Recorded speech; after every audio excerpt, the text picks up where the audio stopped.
नमस्कार विद्यार्थियों, मैं पुष्पेंद्र राकोदिया स्वागत करता हूं आप सभी का ESL परिवार के इस लेटेस्ट वीडियो में। लास्ट की क्लास में हमने देखा था कि कुछ ऐसे समीकरण होते हैं जो रैखिक समीकरण तो नहीं होते हैं, पर हम उन्हें आसानी से रैखिक समीकरण के रूप में कन्वर्ट कर सकते हैं और उनकी सहायता से हम उनके हल भी निकाल सकते हैं। इसके साथ ही हमने प्रश्नावली 3.6 के उदाहरण कर लिए थे। आज की क्लास में हम करते हैं प्रश्नावली 3.6। ये आपको पहला समीकरण युग्म दिया हुआ है, जिसको आपको रैखिक समीकरण के युग में बदलना है और इसको हल करना है। अगर आपको याद है, कल हम कुछ इस तरह से किया करते थे। सबसे पहले हम क्या करते थे, माना मैंने 1/x को p मान लिया है और 1/y का मान मैंने q मान लिया है। क्यों माना? ऐसा करने से यह युग्म रैखिक समीकरण के युग में परिवर्तित हो जाएगा। अब मान रखो तो आपके पास आएगा p/2 प्लस q/3 बराबर 2। इसको अगर आप हल करोगे, इसका 6 आप बोलोगे लघुत्तम, तो आपको मिलेगा 3p plus 2q equals to 12। नीचे वाले में मान रखो, आपको मिलेगा p/3 प्लस q/2, इसका मान मिलेगा 13/6 के बराबर। इसको अगर हम हल करेंगे, नीचे से 6 लघुत्तम लेंगे तो आपको मिलेगा 2p प्लस 3q बराबर 13। यह दो समीकरण हमको मिल गए हैं। दोनों अब रैखिक समीकरण हैं जिनके चर हैं p और q। अब क्या करना है, आपको इनको सॉल्व करना है। वज्र गुणन विधि से आप इनको सॉल्व कर सकते हो। वज्र गुणन विधि लगाओ, पहले दूसरे चर का गुणांक, फिर अचर पद, फिर पहले चर का गुणांक, फिर दूसरे चर का गुणांक। 12 को पहले मैं इधर लेके आया हूं, क्योंकि वज्र गुणन विधि में राइट हैंड साइड में सब कुछ जीरो होना चाहिए, इसलिए -12 और -13 आ गया। यहाँ पर पहले वाला चर, यहाँ पर दूसरे वाला चर, यहाँ पर आपका 1 आ गया। अब इनका वज्र गुणन करो।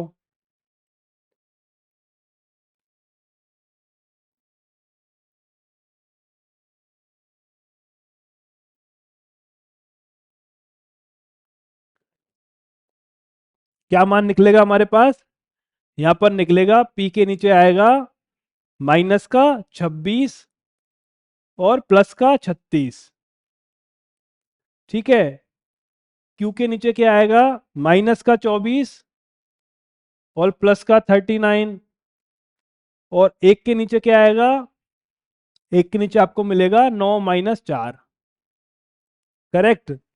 2 गुना -13 -26, 3 गुना माइनस वाला प्लस का 36, -12 गुना 2 -24, और नीचे से आप माइनस करोगे, 3 गुना 3 9, और नीचे से आप माइनस करोगे।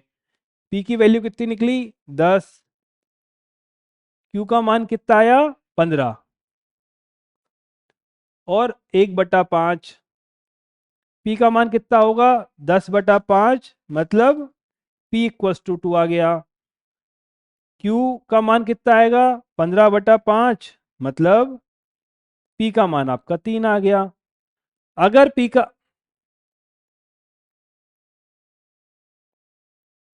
अगर p का मान 2 है तो 1/x का मान कितना आएगा?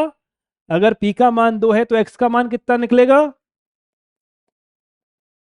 1/2। और q का मान अगर 3 है तो y का मान कितना निकलेगा? 1/3।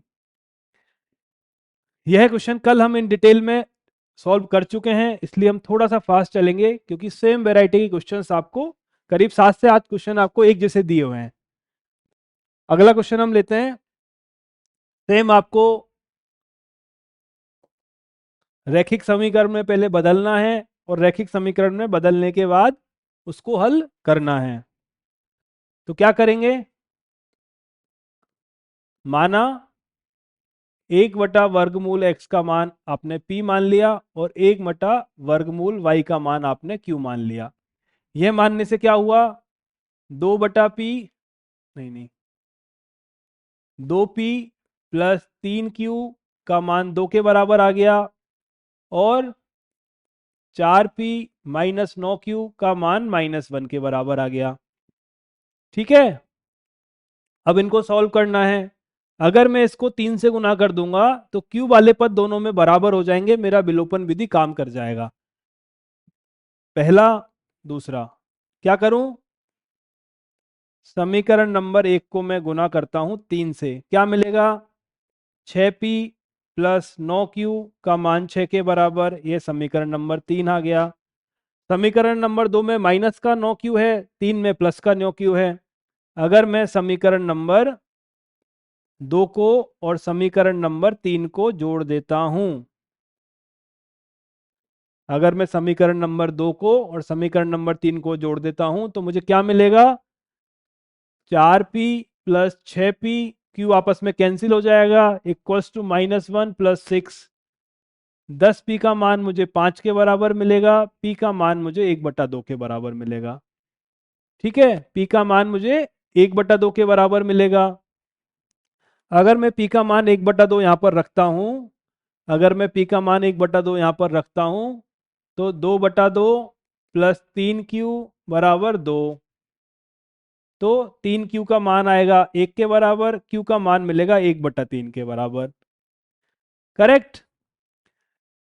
p का मान 1/2 के बराबर आ गया, q का मान 1/3 के बराबर आ गया। x का मान जो है आपका अंडर रूट x का मान 1/p के बराबर है, अंडर रूट y का मान 1/q के बराबर है। तो अंडर रूट x का मान आएगा 2, अंडर रूट y का मान आएगा 3। तो x का मान कितना होगा? x का मान होगा आपका 4 और y का मान होगा आपका 9। x का मान होगा आपका 2 का स्क्वायर और y का मान होगा आपका 3 का स्क्वायर। रैखिक समीकरण में बदला, इनको सॉल्व किया, p का मान 1/2, 1 अंडर रूट x का मान p है तो अंडर रूट x का मान 1/p, मतलब अंडर रूट x बराबर 2, अंडर रूट y बराबर 3, दोनों तरफ वर्क कर दिया, x का मान 4, y का मान 9। अगला क्वेश्चन देखिए आपको, अगला क्वेश्चन आपको यह बोलता है कि x तो जो चर है उसकी घात तो आपके पास 1 नहीं है, पर y की घात पहले से 1 है। क्या है इसमें? x वाला जो चर है उसकी घात तो आपकी 1 नहीं है, पर y वाले चर की घात पहले से 1 है। तो हम क्या करेंगे? माना 1/x बराबर p हो गया, केवल मैंने इसका मान p माना है, y मेरे पास पहले से ही रैखिक समीकरण के रूप में है। मान रखो, क्या मिला? 4p प्लस 3y माइनस 14 बराबर 0, 3p माइनस 4y माइनस 23 बराबर 0। यह समीकरण 1 हो गया, यह समीकरण आपका 2 हो गया। करेक्ट। दोनों को हल करने के लिए इसको 3 से गुना करना पड़ेगा, इसको 4 से गुना करना पड़ेगा, उससे अच्छा है आप वज्र गुणन विधि सीधे ही लगा दो। कैसे लगाएंगे? 3 माइनस 4 माइनस 14 माइनस का 23, 4 3 3 माइनस 4, यहाँ पर आपका p आ गया, ये y आ गया, ये 1 आ गया। वज्र गुणन करते हैं इनका।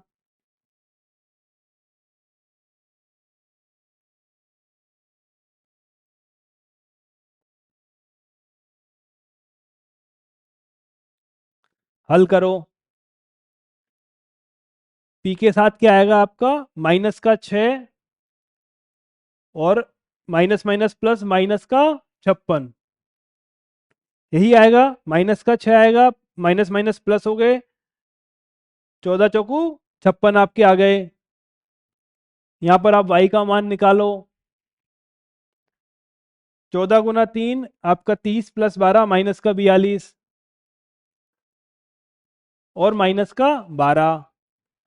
एक का मान निकालो, माइनस का 16 माइनस का 9, माइनस का 16 और माइनस का 9।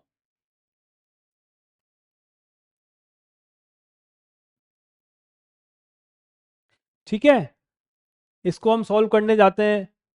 क्या मिलेगा आपको? p का मान मिलेगा माइनस का 62, यह y का मान आपको मिलेगा माइनस का 54 और इसका मान मिलेगा माइनस का 25। करेक्ट। p का मान आपको क्या मिला? कैलकुलेशन एक बार चेक करो, कुछ ना कुछ गलत लग रहा है। क्वेश्चन सही है आपका? क्वेश्चन देखो एक बार।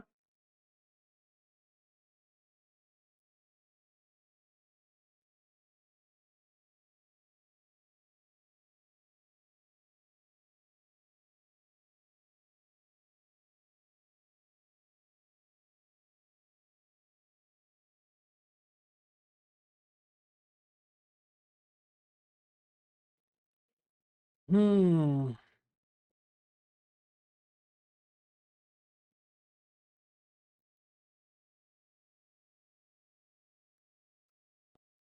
पी के नीचे आएगा आपको 3 गुना -का 23, और यहाँ पर आएगा -का 4 गुना 14।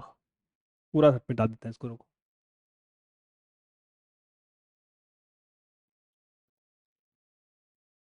पी का मान आएगा 3 गुना -का 23, फिर माइनस का आएगा 4 गुना 14, माइनस माइनस प्लस हो गया आपका।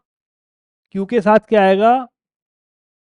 14 गुना 3, और प्लस का 4 गुना 23। वन के साथ आपका क्या आएगा? -का 16, -का 9। ठीक है, इसको अब आप सॉल्व करते हैं। क्या मिला आपको? ये हो गया आपका 9, और ये हो गया आपका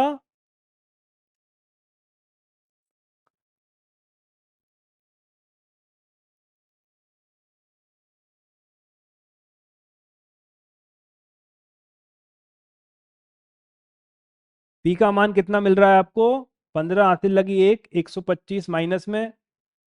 क्यू का मान आपको कितना मिल रहा है?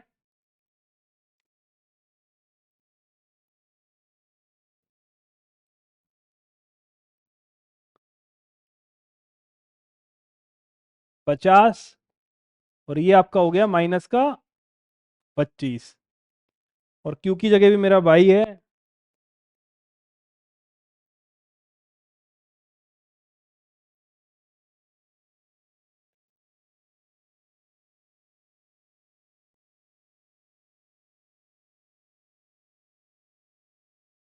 पी का मान आपका आ गया माइनस माइनस तो प्लस हो गया आपका 125/25, और y का मान आपका आ गया -का 50/25। तो p का मान आपका निकला 5, और y का मान आपका निकला -का 2। तो x का मान कितना निकलेगा? 1/5।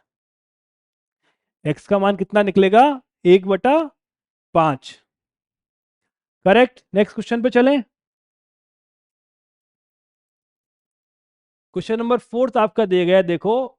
इसमें है 5/x-a प्लस 1/y-2 बराबर 2 है। तो इसको सॉल्व करने के लिए पहले आपको रैखिक समीकरण में बदलना पड़ेगा। रैखिक समीकरण में बदलने के लिए माना 1/x-a की का मान तो p है, तथा 1/y-2 का मान आपका q है। वैल्यू पुट करो। 5p प्लस q -2 बराबर 0। 6p -3q -1 बराबर 0। ठीक है, ये आपका समीकरण नंबर 1 हो गया, ये समीकरण नंबर 2 हो गया। अगर मैं समीकरण नंबर 1 को 3 से गुना करता हूं तो क्या मिलेगा? 15p प्लस 3q -6 बराबर 0।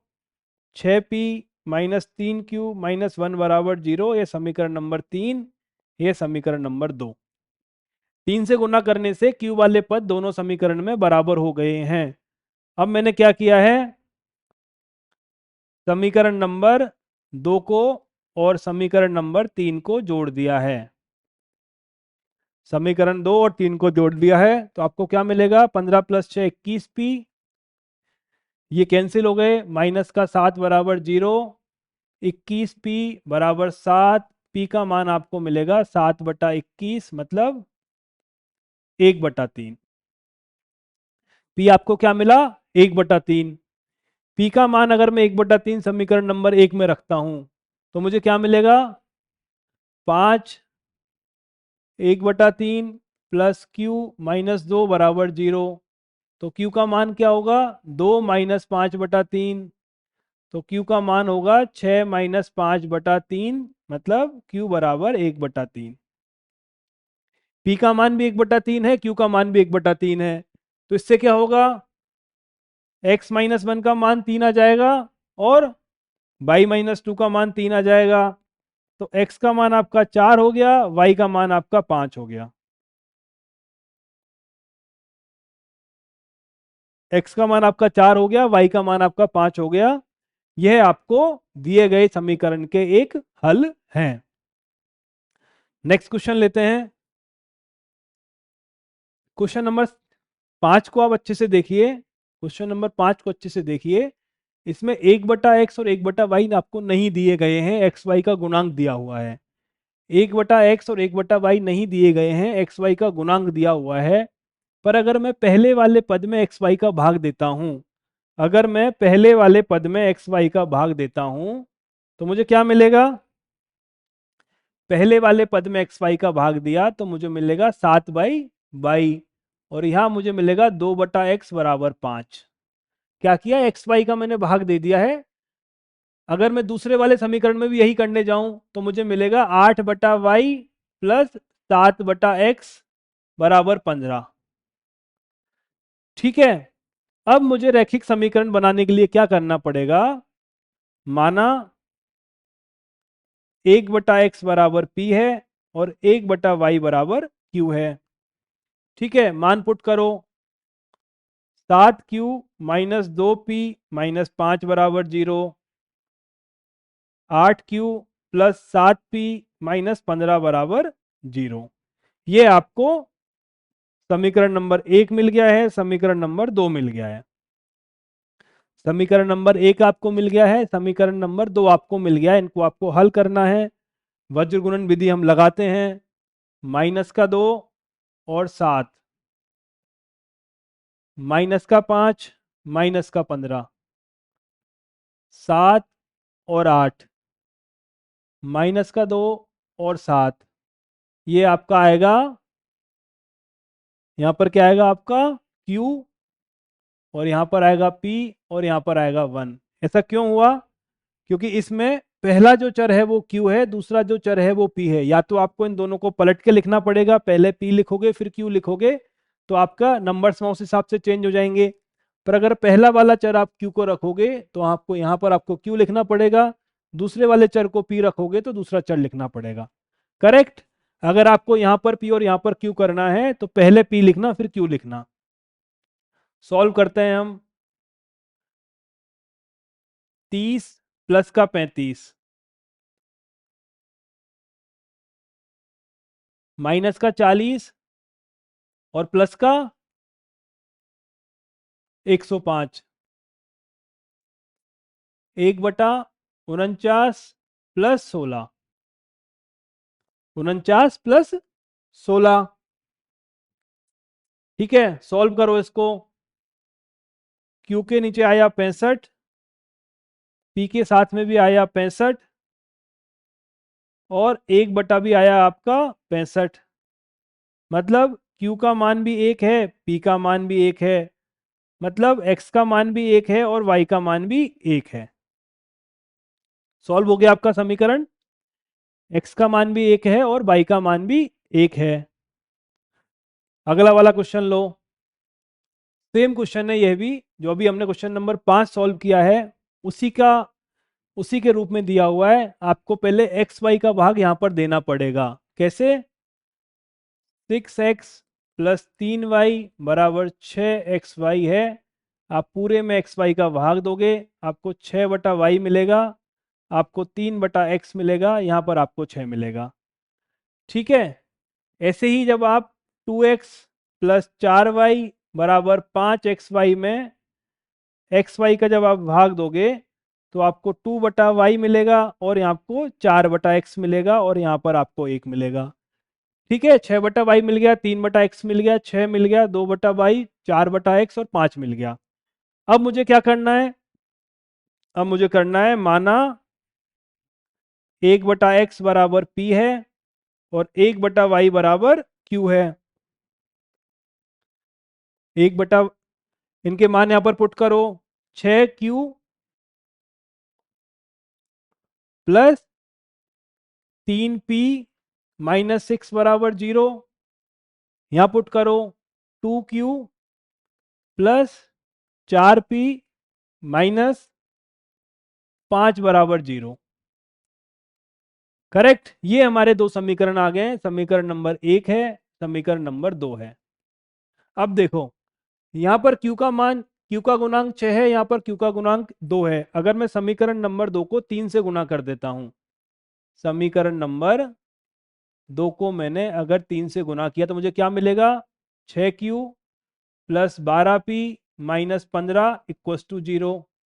यह मेरा समीकरण नंबर 3 हो गया। अब मैं समीकरण 3 में से समीकरण 1 को घटाता हूं। क्या करता हूं? समीकरण 3 माइनस समीकरण 1। तो Q से Q आपका कैंसिल हो गया। 12P माइनस 3P माइनस का 15 प्लस का 6 बराबर 0। यहाँ कितना आएगा? 9P माइनस का 9 बराबर 0। P का मान आपका आ गया 1। P का मान आपका आ गया 1। P का मान उठाकर आप समीकरण 1 में रखो तो क्या मिलेगा आपको? 6Q प्लस 3 माइनस 6 बराबर 0। 6Q बराबर 3। Q का मान आ गया 1/2। Q का मान कितना आ गया? 1/2। अगर P का मान 1 है तो X का मान क्या है? 1/P, मतलब X बराबर 1 है। अगर Q का मान 1/2 है तो Y का मान होता है 1/Q, मतलब 2। Q का मान अगर 1/2 है तो Y का मान 1/Q होगा, मतलब Y का मान आपका आ गया 2। क्वेश्चन नंबर 7 लो, मतलब पहले क्वेश्चन का 7वां पोर्शन।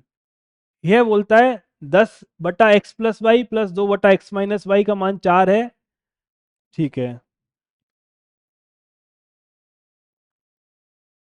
क्या करो आप? माना 1/x प्लस वाई जो है इसका मान p है, तथा 1/x माइनस वाई का मान q है। वैल्यू उठा के पुट करो। 10p प्लस 2q माइनस 4 बराबर 0। 2 से भाग भी दे दो इसमें। 5p प्लस q माइनस 2 बराबर 0 समीकरण नंबर 1 हो गया। 15p माइनस 5q प्लस 2 बराबर 0, यह समीकरण नंबर आपका 2 हो गया। यह समीकरण नंबर आपका 1 हो गया है, समीकरण 2 हो गया। अगर मैं समीकरण 1 को 3 से गुना कर देता हूं, अगर मैं समीकरण 1 को 3 से गुना कर देता हूं तो मुझे क्या मिलेगा? 15p प्लस 3q माइनस 6 बराबर 0। यह मैंने क्यों किया? क्योंकि p वाला पद अब दोनों में बराबर हो गया। यह है मेरा समीकरण नंबर 3। अब मैं क्या करूंगा? समीकरण, ये मेरा 3 आ गया, ये 2 है, ये मेरा समीकरण 3 आ गया। समीकरण नंबर 3 में से मैं समीकरण नंबर 2 को घटा देता हूं। समीकरण नंबर 3 में से समीकरण नंबर 2 को घटा देता हूं। p से p कैंसिल हो गया। 3q plus 5q minus 6 minus 2 बराबर 0।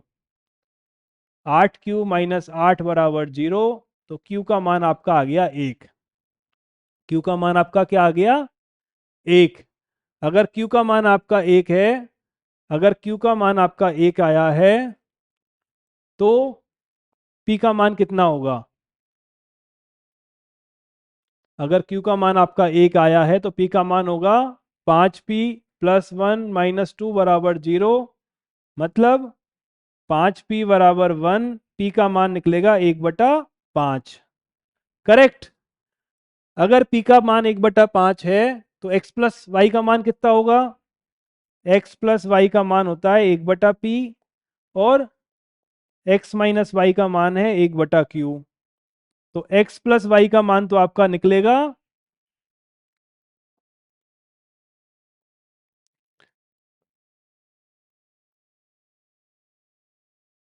x प्लस वाई का मान आपका निकल गया 5, और x माइनस वाई का मान निकल गया 1।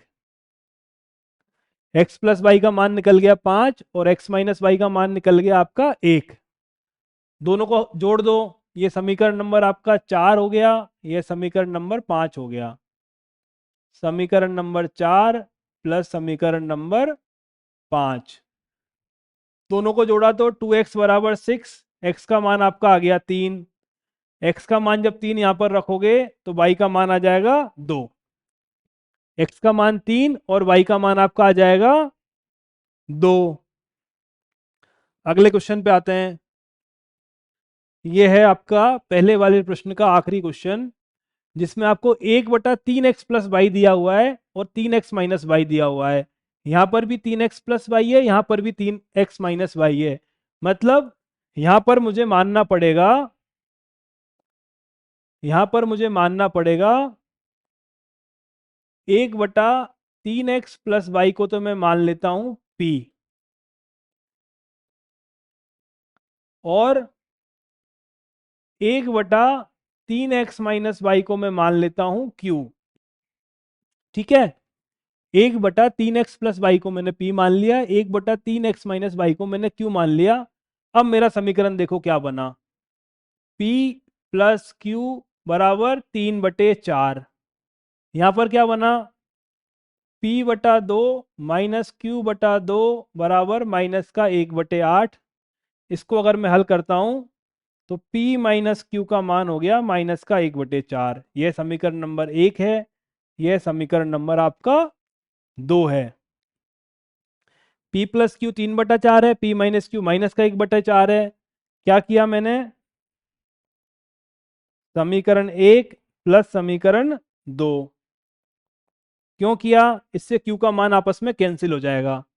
क्या मिलेगा आपको, 2p का मान मिलेगा 3/4 और माइनस का 1/4। 2p का मान आपको मिलेगा, 4 लघु उत्तम लिया, 3 माइनस 1, 2p बराबर 1/2। मतलब p का मान आपका आ गया 1/4। अगर p का मान आपका 1/4 है, इसका मतलब क्या होगा, 3x प्लस वाई का मान जो होता है वो 1/p होता है। मतलब 3x प्लस वाई का मान जो है वो 4 के बराबर हो जाएगा। क्लियर। अब p का मान 1/4 रखो यहाँ पे, p का मान अगर मैंने 1/4 रख दिया तो q का मान क्या निकलेगा आपका,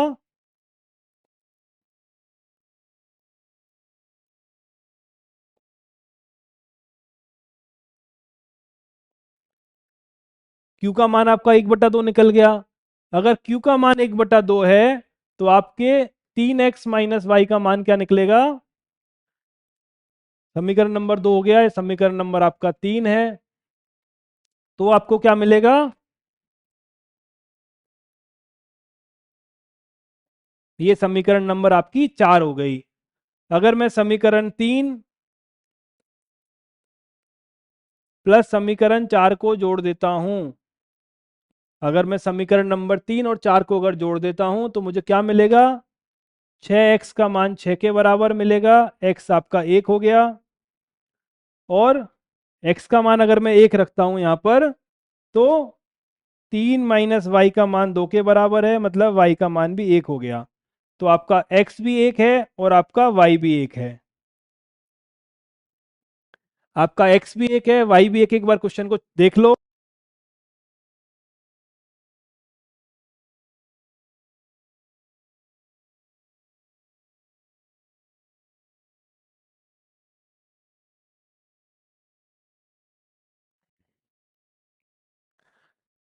नेक्स्ट क्वेश्चन पे आते हैं।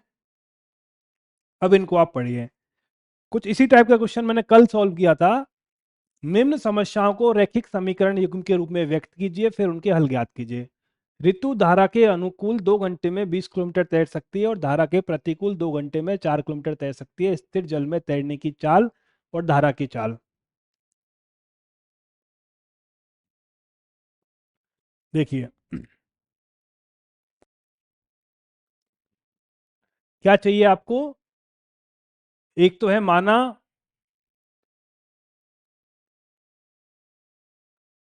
ऋतु के तैरने की जो चाल है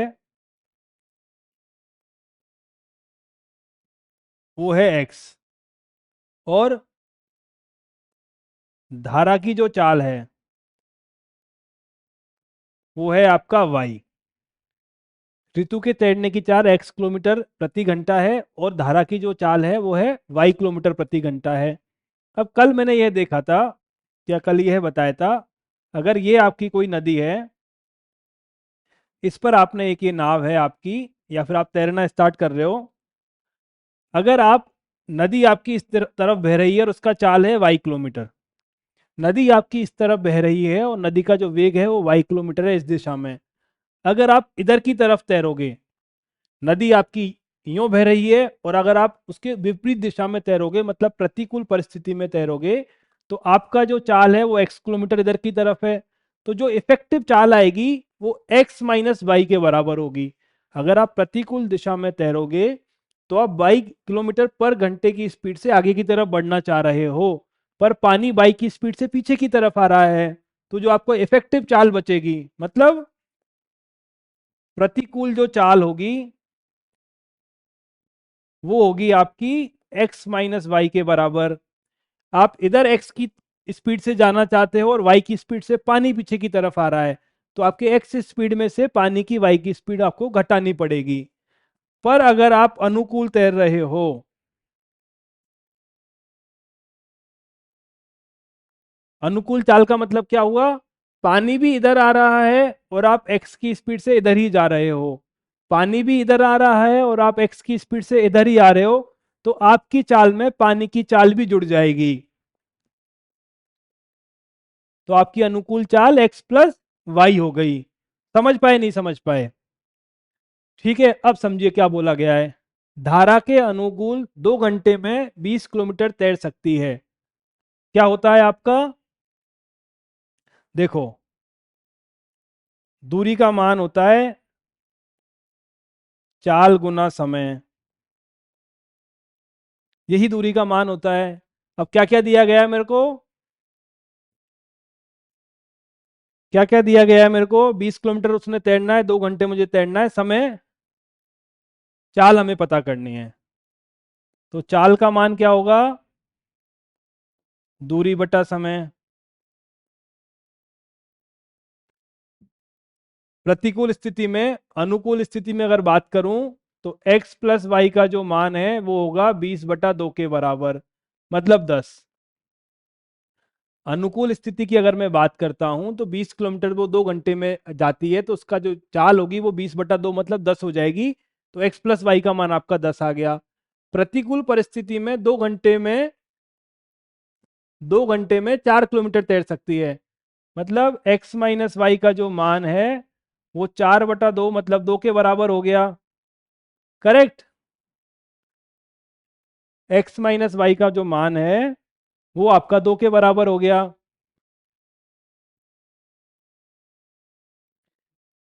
यह समीकरण नंबर आपका 1 आ चुका है।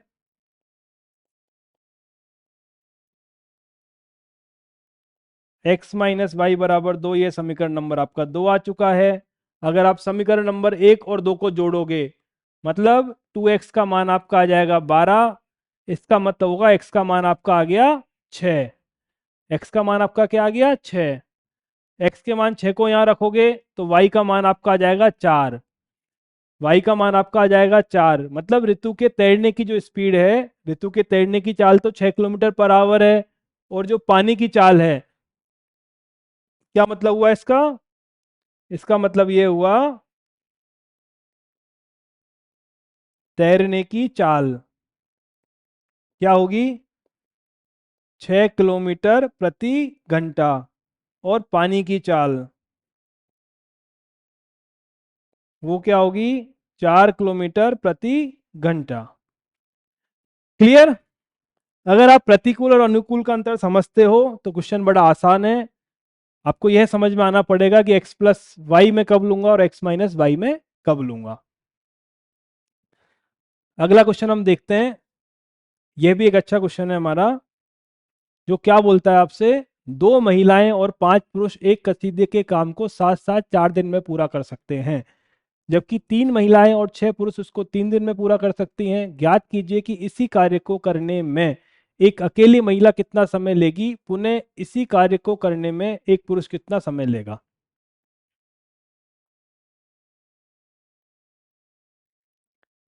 माना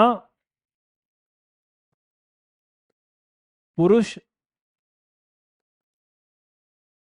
कार्य को करने में x दिन का समय लेता है,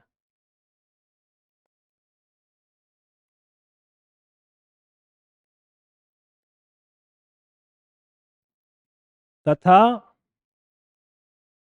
महिला कार्य को करने में y दिन का समय लेती है।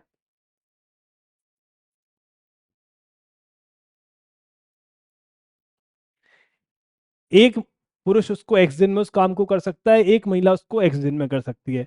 जब भी आपको कार्य और समय के प्रश्न जब आते हैं तो थोड़ी सी सावधानी हमको यह बरतनी है, थोड़ी सी सावधानी हमको यह बरतनी है कि जब हम नंबर ऑफ मतलब हम आदमियों की संख्या अगर बढ़ा देंगे तो दिनों की संख्या कम हो जाएगी, और हम दिनों की संख्या बढ़ा देंगे तो आदमियों की संख्या कम हो जाएगी। मतलब समय में और किए गए कार्य में हमेशा व्युत्क्रमानुपाती संबंध होता है। तो थोड़ा सा आपको ध्यान यह रखना है कि इस तरह के क्वेश्चंस को हम हमेशा एक दिन के काम पर सॉल्व करते हैं। इस तरह के क्वेश्चंस को हम हमेशा एक दिन के काम पर सॉल्व करते हैं, तो आपको थोड़ी सी सहूलियत होती है। अब देखिए आप, क्या हुआ कि एक पुरुष उस काम को x दिन में कर सकता है, एक पुरुष इस काम को x दिन में कर सकता है और एक महिला इस काम को y दिन में कर सकती है। तो एक दिन में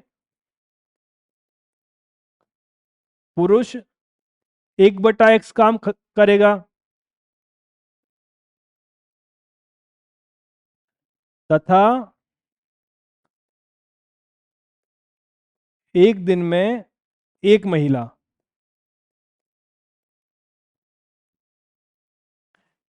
1/y काम करेगी। एक दिन में एक पुरुष, एक दिन में एक पुरुष, एक दिन में एक महिला, माना एक पुरुष एक महिला। ठीक है, एक पुरुष काम को x दिन में करता है तो एक दिन में वह पुरुष 1/x काम को कर देगा। एक महिला 22 दिन में काम को खत्म करती है तो एक दिन में वो महिला 1/y को काम को खत्म कर देगी। अब देखिए, दो महिला ने माना एक दिन काम किया और दो पुरुष ने माना एक दिन काम किया, दो महिला ने माना एक दिन काम किया और 5 पुरुष ने मानो एक दिन काम किया, तो वो 1/4 काम को खत्म कर देंगे। क्या बोला है? दो महिलाएं 5 पुरुष मिलकर काम को 4 दिन में खत्म करती हैं। हम हमेशा काम के केस में एक दिन की बात करते हैं। तो एक दिन में अगर दो महिलाओं ने काम किया है तो क्या होगा? एक दिन में अगर दो महिलाओं ने काम किया है तो 2/y काम खत्म हो जाएगा। ठीक है, एक दिन अगर 5 पुरुषों ने काम किया है तो 5/x काम खत्म हो जाएगा, और ये दोनों मिलके काम को 4 दिन में करते हैं तो एक दिन में वो 1/4 को काम को खत्म कर देंगे। ये आपकी एक समीकरण आ गई। दूसरा देखिए आप, तीन महिलाएं, मतलब एक महिला अगर 1/y काम को खत्म करती है तो तीन महिलाएं 3/y काम को खत्म कर देंगे, और 6 पुरुष 6/x काम को खत्म कर देंगे, और ये दोनों मिलकर 3 दिन में एक काम को खत्म करते हैं तो एक दिन में 1/3 काम खत्म हो जाएगा। ये आपकी समीकरण नंबर 1 है, ये आपकी समीकरण नंबर 2 है। ऐसा हमको क्यों करना पड़ रहा है? क्योंकि किया गया कार्य और जो समय जो होता है, या जैसे जैसे मैं लोगों की संख्या बढ़ाता हूँ काम के दिनों की संख्या कम होती जाती है। काम के दिनों की संख्या को बढ़ाऊंगा तो लोगों की संख्या कम होती जाएगी, व्युत्क्रम का संबंध है। इसलिए इस तरह के क्वेश्चंस को हम एक दिन पर लाकर सॉल्व करते हैं ताकि क्वेश्चन हमारा आसानी से सॉल्व हो जाए। अब तो क्या, तो सिंपल काम है, हमको इसको रैखिक समीकरण में बदलना है। माना 1/x का मान तो p है और 1/y का मान q है। ठीक है, मान रखो 2p, 2p क्यों आएगा, 2q आएगा, 2q प्लस 5p बराबर 1/4, 3q प्लस 6p बराबर 1/3। इसको मुझे सॉल्व करना है, इसको मुझे सॉल्व करना है। कैसे करें, कैसे करें? पहले तो इसको सॉल्व कर लो। 4 को अगर मैं अंदर करता हूं तो 20p माइनस प्लस का 8q माइनस 1 बराबर 0। 4 से मैंने अंदर गुना कर दिया दोनों तरफ, तो ये 20p हो गया, ये 8q हो गया और माइनस का 1 आ गया। अगर मैंने 3 से गुना किया तो 18p प्लस आपका 9q -1 बराबर 0 हो गया। ठीक है, क्या करो अब कुछ मत करो, आप सीधा सीधा मेथड लगा दो आपका वज्र गुणन। ये 8 हो गया, ये आपका 9 हो गया, ये आपका -1 हो गया, ये -1 हो गया, ये आपका 20 हो गया, ये आपका 18 हो गया, ये आपका 8 हो गया, ये आपका 9 हो गया। यहाँ पर P आएगा, यहाँ पर Q आएगा, यहाँ पर 1 आएगा। अगर मैं हल करने जाऊंगा तो P के नीचे मुझे मिलेगा -8 +9 मतलब 1। क्या मिलेगा? -8 +9 मतलब 1। Q के नीचे मुझे क्या मिलेगा? -18 +20। और 1 के नीचे मुझे क्या मिलेगा? 180 माइनस 180 माइनस 144। आगे हल करते हैं, क्या मिलेगा? P/1 Q/2 1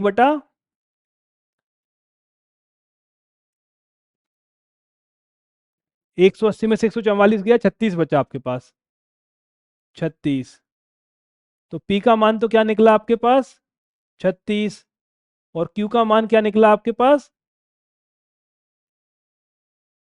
P का मान आपके पास निकला 1/36 और Q का मान आपके पास निकला है 2/36 मतलब 1/18। ठीक है, क्या निकला है? 1/18। तो क्या हुआ? X का मान क्या निकलेगा और Y का मान क्या निकलेगा? 18। मतलब एक पुरुष उसको 36 दिन में कंप्लीट करेगा और एक महिला उसको 18 दिन में कंप्लीट करेगी। एक पुरुष उसको कितने दिन में कर रहा था? 36 दिन में करेगा और एक महिला उसको 18 दिन में करेगी। एक बार आप क्वेश्चन चेक कर लो। नेक्स्ट क्वेश्चन लें। ये आपका इस प्रश्नावली का आखिरी क्वेश्चन है, इसके साथ आपकी ये वाली प्रश्नावली खत्म हो जाएगी। एक बार क्वेश्चन को पढ़ो। रूही 300 किलोमीटर दूरी पर स्थित अपने घर जाने के लिए कुछ दूरी के लिए रेलगाड़ी द्वारा और कुछ दूरी द्वारा बस द्वारा तय करती है। यदि वह 60 किलोमीटर रेलगाड़ी द्वारा और शेष बस द्वारा यात्रा करती है तो 4 घंटे लगते हैं। समय आपका क्या होता है? समय आपका होता है दूरी बटा चाल। ठीक है, अगर वो 60 किलोमीटर की दूरी तो रेलगाड़ी से करती है और बाकी बस से करती है तो 4 घंटे लगते हैं। यदि 100 किलोमीटर रेलगाड़ी से शेष बस से करती है तो उसे 10 मिनट अधिक लगते हैं। रेलगाड़ी बस की क्रम से चाल बताइए। तो माना रेल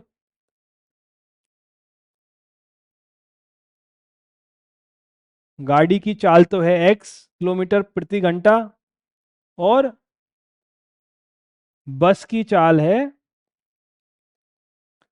y किलोमीटर प्रति घंटा। अब इसको सॉल्व करना स्टार्ट करो।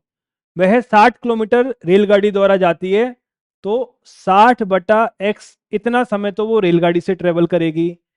60 किलोमीटर अगर वो रेलगाड़ी से जाती है तो 60/x इतना समय तो रेलगाड़ी से ट्रेवल किया उसने।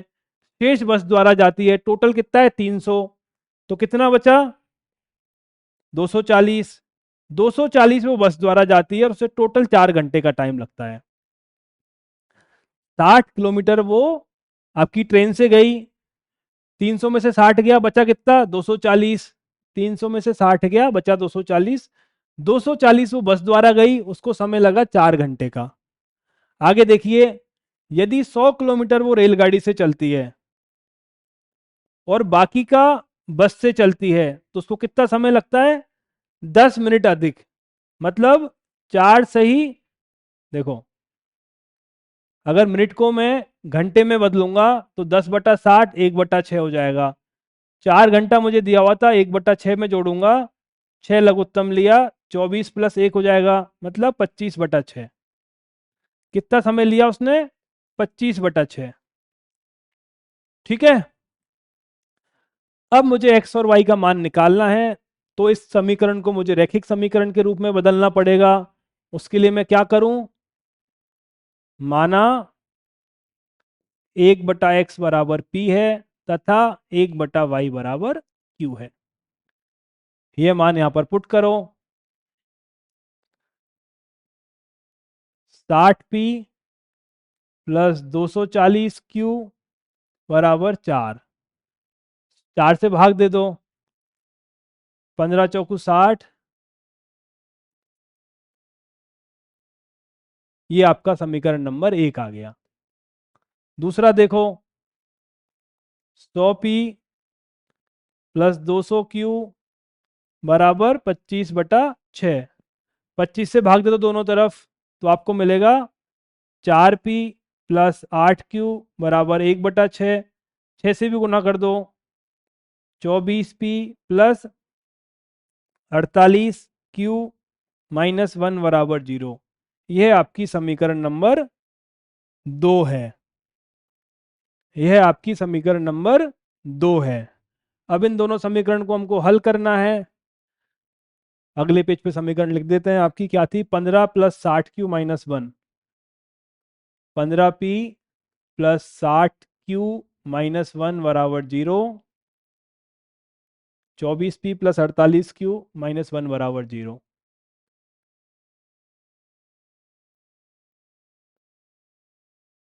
p और q का मान हमको निकालना है, तो हमारा क्वेश्चन सॉल्व हो जाएगा। कौन सा मेथड लगाएं? अगर मुझे p को दोनों तरफ बराबर करना हो, अगर मुझे p को दोनों तरफ बराबर करना हो, तो 15 का मान होता है 5 गुना 3 और 24 का मान होता है 8 गुना 3।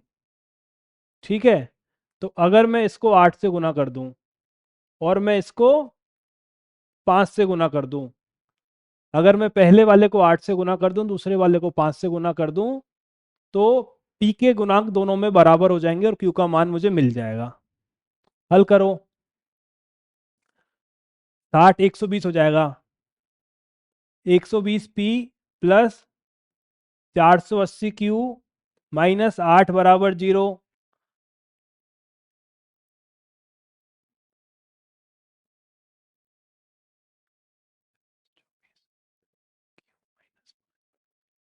ठीक है, पहली वाली से दूसरी वाली समीकरण को घटाया तो 120p से 120p कैंसिल हो गया। प्लस क्या बचा? 480 माइनस 240q माइनस 8 प्लस 5 बराबर 0। इसको माइनस करो, कितना आएगा? 240q बराबर 3। तो q का मतलब आएगा 3/240। q का मान आ गया 1/80। q का मान क्या आ गया? 1/80। अब 1/80 को रखो समीकरण नंबर 1 में। ये क्या बोलती है? 15p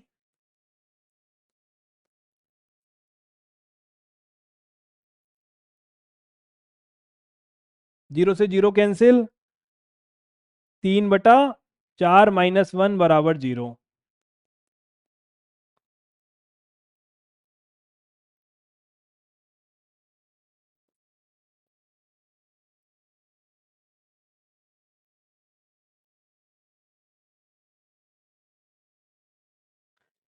p का मान निकला है 1/60, q का मान निकला है 1/80।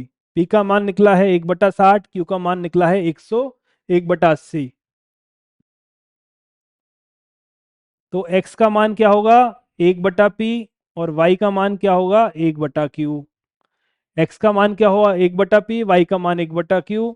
तो x का मान तो आपका आ गया 60 और y का मान आपका आ गया 80।